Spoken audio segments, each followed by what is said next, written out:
जकरा खातिर सुन रे भाई दिन रात कानलिए उहे पगली जाय छै ससुराल रे। जकरा खातिर सुन रे भाई दिन रात कानलिए उहे पगली जाय छै ससुराल रे।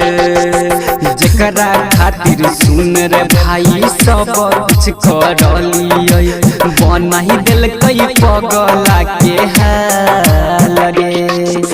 जकरा खातिर सुन रे भाई सब कुछ करलिए बनाही देलकै पगला के हाल रे।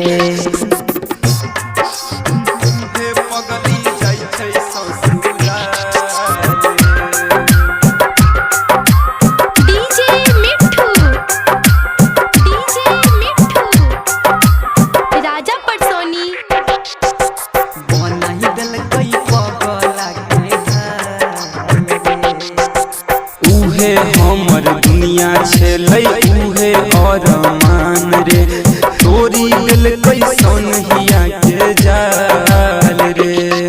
ओकरा छोड़ि दोसर पर हम तनियो नहीं तकलिए केलकै नहीं पगली खयाल रे।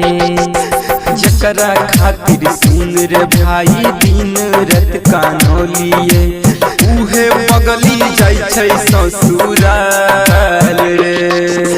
जकरा खातिर सुन रे भाई सब कुछ करलिए बनाही देलकै पगला के हाल रे।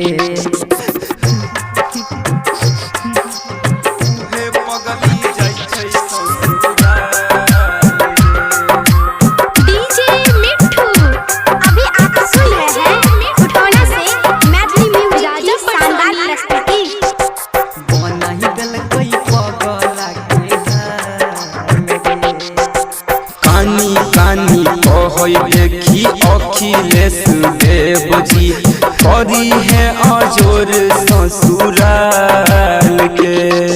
आ सुनय खातिर बोली ओकर तरसै जियरबा टूटलै भरोसा अब गोपाल के। जकरा खातिर सुन रे भाई दिन रात कानलिए उहे पगली जाय छै ससुराल रे। जकरा खातिर सुन रे भाई सब कुछ करलिए बनाही देलकै पगला